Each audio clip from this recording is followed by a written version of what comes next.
예수님이 오늘 우리에게 주신 말씀을 보겠습니다. 말씀은 마태복음 13장 44절부터 52절 말씀 되겠습니다.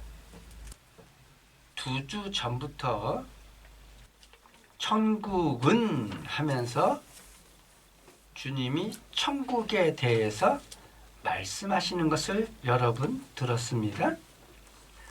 오늘은 감추인 보화에 대해서, 그리고 그물에 가득한 물고기를 통해서 천국에 대해서 말씀을 보겠습니다.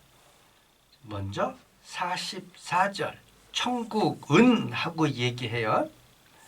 사람의 본능이 어떻게 돼 있냐면, 모든 종교는 어디에 기이되어 있냐면, 현실의 종교는 어떻게 하면 도덕적으로 살 것이냐, 어떻게 하면 많은 사람들이 보기에 올바로 사는 것이냐에 대해서 종교는 얘기해요. 그러나 기독교는 어떻게 하면 인생을 바로 사는 것이냐, 여기에 주목하는 게 아니라 성경은 하나에 주목해요. 천국이냐 지옥이냐. 사람들은 왕왕 이 세상이 모든 것인 줄 알고 생각하지만, 사실은 이 세상은 그림자에 불과하고요. 사실상 진실된 세상은 어디냐? 천국과 지옥에 있어요. 태초에 예수님이 온 세상 만물을 창조하셨을 때 그 세상, 그리고 보이진 않지만 하나님 나라가 있었다는 사실, 그래서 이 사실을 통해서 우리는 이 세상은 잠깐 있을 뿐이고, 영원한 세상은 바로 천국과 지옥에 있다. 그래서 주님은 우리에게 말씀해요. 천국은 해서 반드시 우리는 이 세상에서 인생을 마감하면 반드시 천국과 지옥 둘 중에 한 곳에 가게 된다. 그래서 주님은 우리에게 끊임없이 말씀하고 있어요. 천국에 대해서. 그렇지만 우리는 천국에 대해서 잘 몰라요. 왜냐하면 교회에서도 이 천국에 대해서, 지옥에 대해서 거의 얘기하지 않아요. 주님은 말씀을 통해서 수도 없이 천국과 지옥에 대해서, 그래서 천국과 지옥에 가려면 심판이 있다는 심판에 대해서 분명하게 우리에게 수도 없이 반복해서 말씀하고 있는데, 우리는 천국과 지옥, 심판에 대해서는 거의 얘기하지 않아요.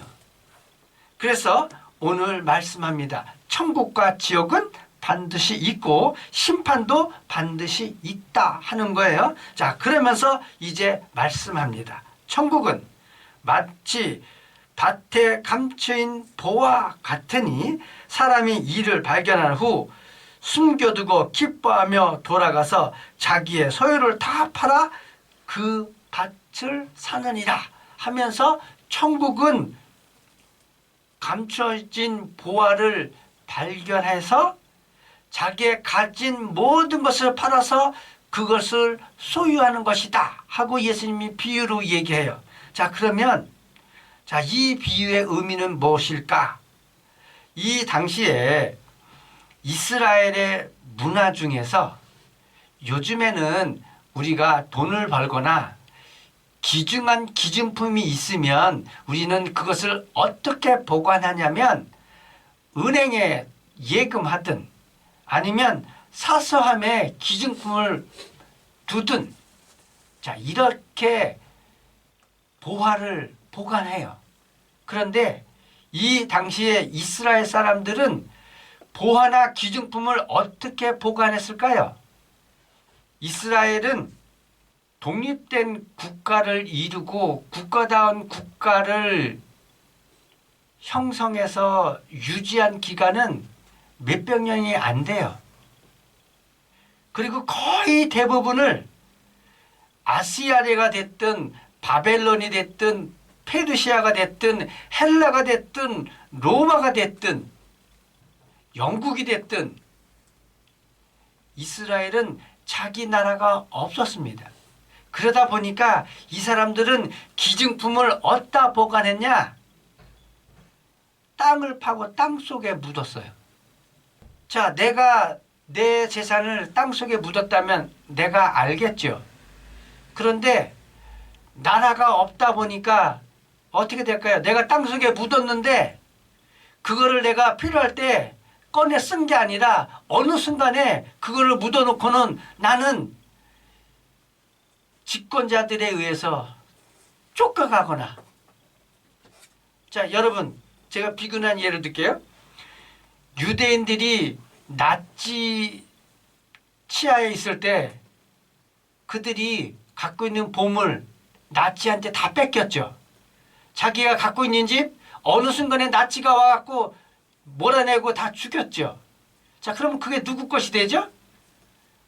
나는 밭에 보화를 감췄지만 내가 그것을 찾아 쓴 게 아니고 나는 그곳에 살다가 어느 순간에 내가 원하든 원치 않든 내가 있는 지역을 떠나가다 보니까 제3자가 거기에 거주하다가 우연히 땅을 파다 보니까 보화를 발견한 거다. 자, 요거를 연상해 보시기 바랍니다. 자, 요거를 연상한다면 감춘 보화를 찾는 사람은 누구냐? 여기에 보화가 있다고 전혀 예상 못하죠. 자, 이와 같이 천국은 이제 사람들의 내리 속에 다 지어졌어요. 그래서 천국에 갈 수 있다는 사실을 아는 것이 곧 뭐냐? 땅에 감추인 보화를 발견한 것과 같아요. 그래서 천국에 갈 수 있다면, 보화를 발견했다면 어떻게 되죠? 여기서는 이렇게 얘기하고 있습니다. 기뻐하며 돌아가서 자기의 소유를 다 팔아 그 밭을 사느니라.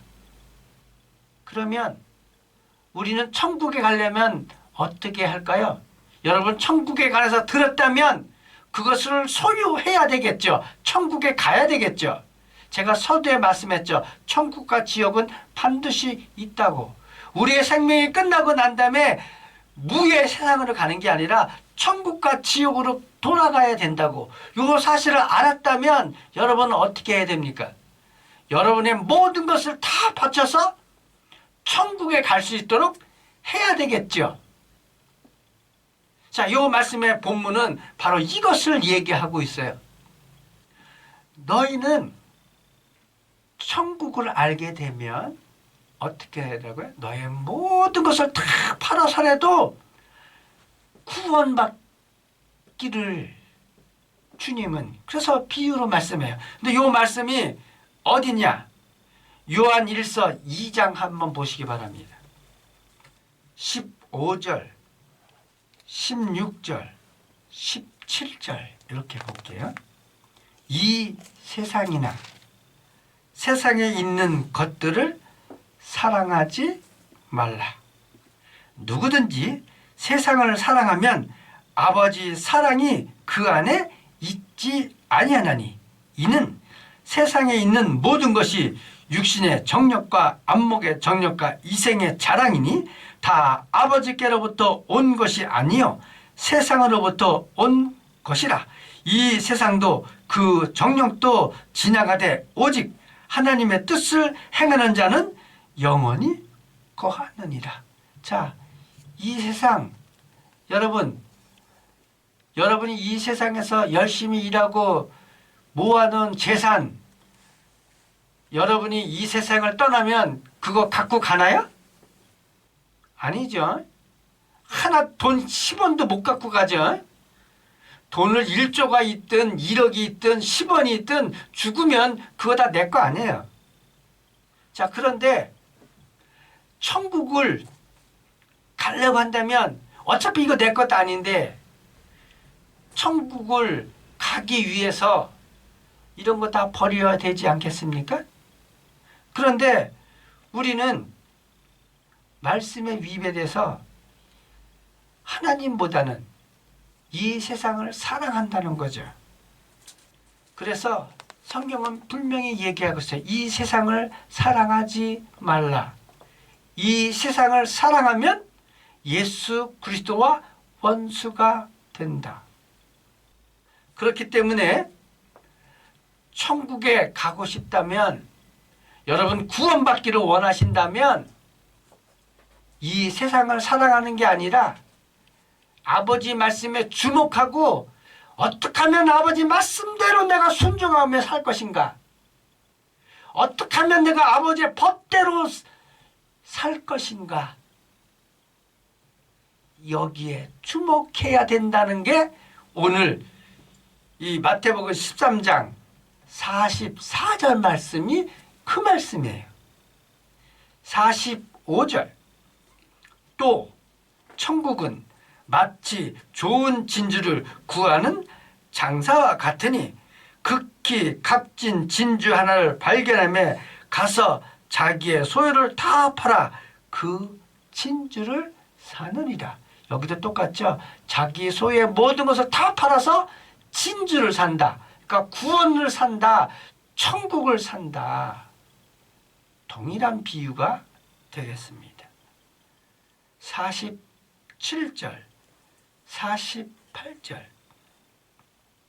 또 천국은 마치 바다에 치고 각종 물고기를 모으는 그물과 같으니 그물에 가득함에 물가로 끌어내고 앉아서 좋은 것은 그릇에 담고 못된 것은 내버리느니라.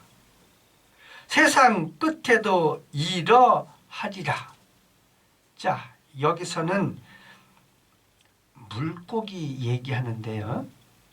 자, 이 물고기 하면 예수님이 비유로 얘기했던 이 당시의 지역이 어디냐? 갈릴리 호수, 갈릴리 바다를 얘기해요. 자, 갈릴리 호수에서 그물을 던져서 물고기를 잡는 것 같은데, 그 당시고 지금도 그렇고 갈릴리 바다에 물고기가 예를 들면 잉어만 있을까요? 여러 가지 종류의 물고기가 있겠죠. 자, 마찬가지로 이 세상에는 백인만 있는 게 아니고 흑인도 있고 황인종도 있고요. 백인도 한 나라만 있는 게 아니고 미국도 있고 영국도 있고 프랑스도 있고 소련도 있고, 황인종은 한국만 있는 게 아니고요. 중국도 있고 일본도 있고 베트남도 있고, 흑인은 아프리카에 있는데 뭐 여러 종류의 사람이 있죠. 자, 이것은 곧 뭘 말하냐? 하나님은 이스라엘 백성 한 종류의 고기만 구원받기 위해서 희생하신 게 아니라 물고기가 여러 종류가 있듯이 모든 민족, 모든 인종이 구원받기를 원하신다. 그래서 여기에서 물거리를 모이는 그물과 같다고 얘기하는 거예요. 천국은. 자, 그런데 좋은 것은 그릇에, 못된 것은 내버린다.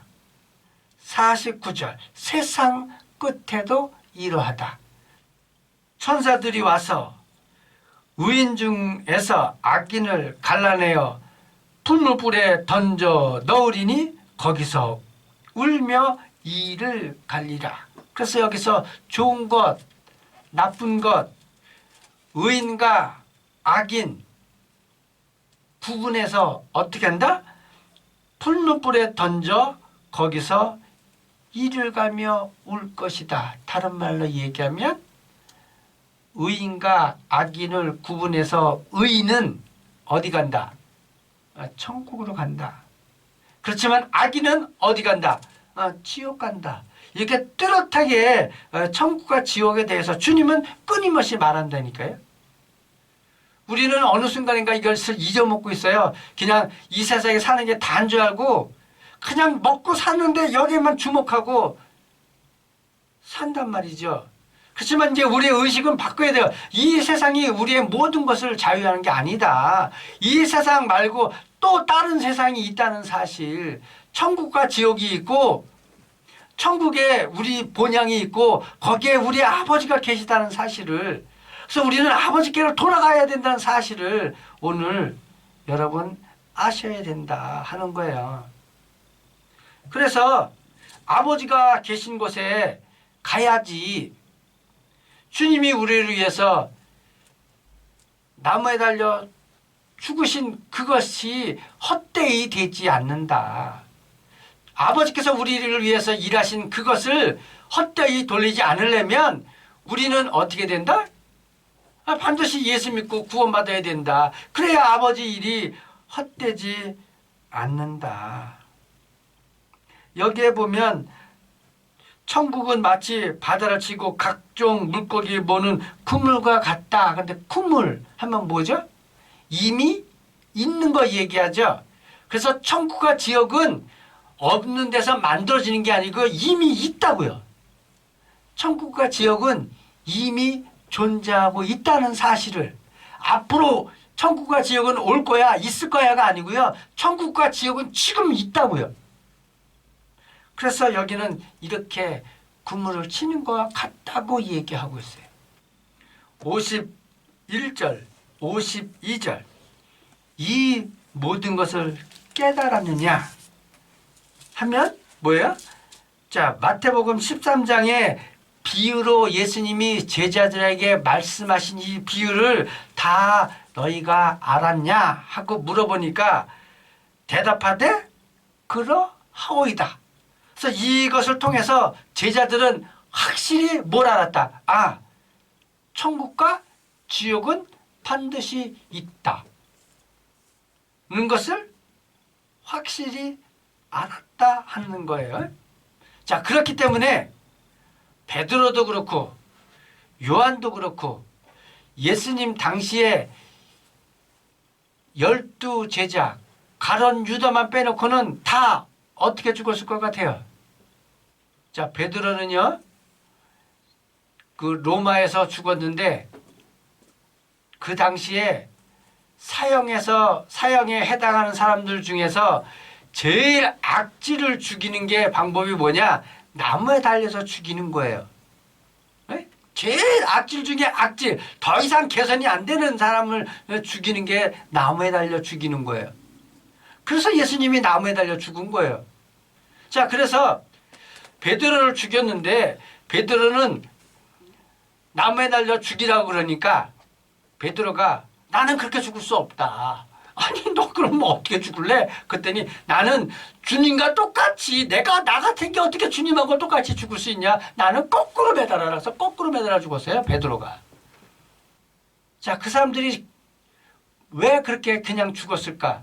바로 이 사람들은 상급으로 어디 간다? 천국 간다. 그래서 자기네 모든 것을 다 해서 가장 비싸고 가장 값어치 있는 것, 영원한 생명을 얻는 것에 자기의 모든 것을 투자했던 사람들이에요. 그게 예수님의 제자들이었어요. 그와 같이 깨달으시기를 바랍니다. 그래서 52절에는 이렇게 말했습니다. 그러므로 너희가 깨달았느냐? 그러므로 천국에 제재된 서기관마다, 자, 천국에 제재된 서기관이 누굴까요? 천국에 제자된 서기관을 누구를 얘기하냐면 이 당시에는 예수님의 12 제자를 얘기해요. 왜 천국에 제자된 서기관이냐 하면 예수님의 제자들은 이 천국에 대해서 예수님으로부터 배웠어요. 자, 그러면 그 당시에 서기관들은 누구였을까요? 유대인들이었죠. 유대인들을 보면 서기관과 바리새인 이렇게 나오잖아요. 그래서 그 사람들은 누구냐? 네. 모세의 제대된 서기관들을 얘기해요. 그렇기 때문에 여기서 옛것과 새것 그러면 새것은 예수님의 제자들을 얘기하고요. 옛것 그러면 모세의 제자들 서기관과 바리새인들을 얘기해요. 그랬을 때 곡간산 네오는 집주인과 같다 그러니까 집주인은 누굴 얘기하냐? 예수님을 얘기해요. 그래서 사람들을 구원해내기 위해서 천국에 가게 하기 위해서 구약과 신약 다른 말로 얘기하면 예수님의 제자들과 모세의 제자들을 다 어떻게 한다고요? 곡간산 내온다. 그러니까 다 사용한다. 이게 뭐다? 주님이 오늘 우리에게 말씀하고 있다는 사실이에요. 그래서 여러분 구원이라는 가장 소중하고 가장 값어치 있는 그것을 위해서 여러분의 모든 것을 내걸고 그것을 성취하고 그것을 취득하기 위하여 여러분이 예수 그리스도를 향하여 여러분의 발걸음을 떼기를 예수 이름으로 축원합니다.